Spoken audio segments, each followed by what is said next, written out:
Welcome back everybody to another video from EICMA. We're just at the Honda stand waiting for some of the new announcements to be unveiled. They're all undercover at the moment.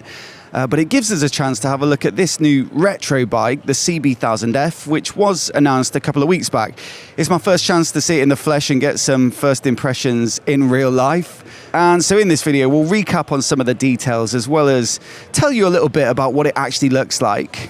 So we'll kick off with the engine in this bike. It's based upon the CB1000 Hornet Naked that they launched last year. So it's a 2017 Fireblade derived inline 4. But instead of the 150 horsepower peak that you get in the Hornet, well, they've kind of tuned this down for a little bit of a different riding style, something a bit more relaxed. And so they say they've shifted the sort of torque curve lower in the rev range. So while you still do get a very healthy 103 Newton meters of peak torque at 8,000 RPM, it does sacrifice a little bit of top end. It's 120 horsepower peak at 9,000 RPM, but realistically that's going to be much more appropriate for the sort of riding style that you're going to do on a retro style of bike. Now, before we get onto the chassis spec, I just want to say a massive thanks to Kalimoto for supporting the channel and making this trip possible. It's a brilliant motorcycle-specific navigation app that has its own dedicated in-house algorithm. And so basically automatically avoids the straight and boring roads for you and just picks out the brilliant twisties so you can have a great ride. Now, I've got 25 golden Kalimoto tickets to give away at EICMA, so if you're at the show, come and find me and you could get a 12-month free membership, providing I've got some left. But for everyone else watching back home, there's a 10% discount code down in the description below, so do have a look if this sounds like your cup of tea. Once again, a massive thanks to Kalimoto for their support. Without them, this trip just wouldn't be possible with this level of coverage.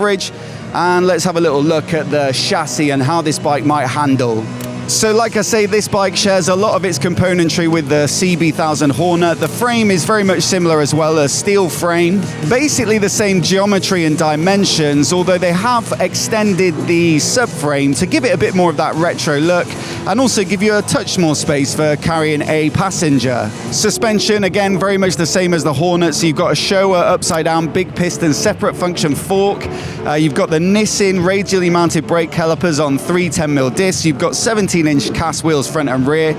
And so I'd expect a bike that is, you know, fairly light on its feet, engaging handling because it's inheriting so much from a modern day Naked, but just wrapped up in this very cool looking retro package. There is a little bit of weight gain, of course, with adding the longer subframe, for example, but I don't think it puts this bike at a massive disadvantage. It's, you know, totally acceptable, especially for the retro genre where things do tend to get a little bit heavier. So yeah, it comes in at 214 kilograms curb and it's a 795mm seat height, which I think will make it very manageable for a wide range of riders. But also the riding position is canted back quite a bit in terms of the handlebar position and the foot pegs, just to make it more upright and more easygoing, let's say, to match that different engine character. Then you've got the extra space for the passenger. I also think the passenger seat sits quite a bit lower. And so if you are looking to take someone on the back on the regular, especially if they find it difficult to climb up onto a fairly high perch, then this might actually be the better purchase versus something like the CB1000 Hornet. Now, naturally, they haven't completely redesigned the tech package for this particular bike. It's the same 5-inch color TFT display. The way it's laid out looks pretty similar as well. It gets a lot of the same features like the 5 riding modes, which includes 2 user custom slots as well.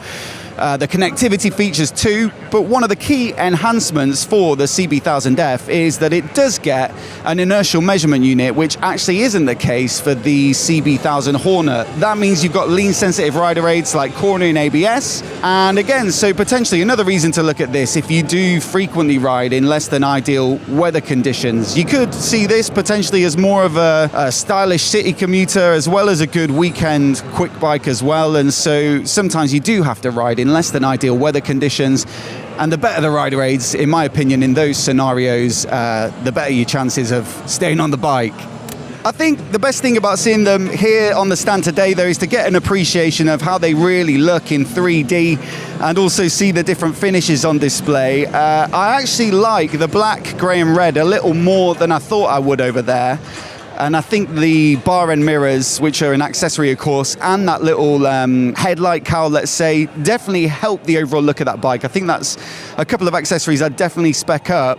But also we got this silver bike with the grey and black, maybe a little plain looking for me. And I assume somewhere we've got the silver, grey and blue stripes, which is the one that they promoted quite heavily and perhaps has the most similar finish, let's say, to the CB750, which it kind of gets a lot of its inspiration from, let's say, in terms of the aesthetics. Tim, black or silver, which one would you go for, mate? Black?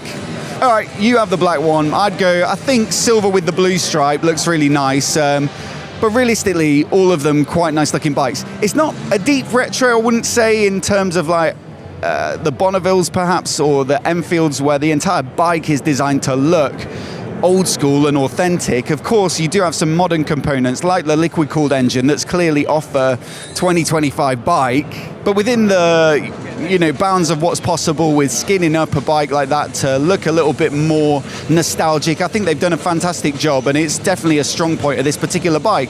Also, you got to consider the price. It comes in at $10,599, I believe, as a starting price, which is really quite competitive when you look at stuff like Triumph's Speed Twin, for example, which is another quick retro, or the BMW R1290. They're up around 14 grand, 15 grand in their top spec with a couple of accessories. And so this is much, much more competitive. And that's probably reflected in the fact that they haven't changed loads about some of the mechanical components. But look, let me know what you think of it down in the comments below. We always love hearing your thoughts down in the comments, and we like to have a good read of those. I'll put a playlist on the screen now of all of our EICMA content so you can keep up to date with all the best bikes from the show. Again, a massive thanks to Kalamoto for their support. Do check out those links if you fancy a 10% discount. Hit subscribe, of course, if you've not already, if you want to see each video as it goes live. A huge thanks for watching this one, and we'll see you in the next video.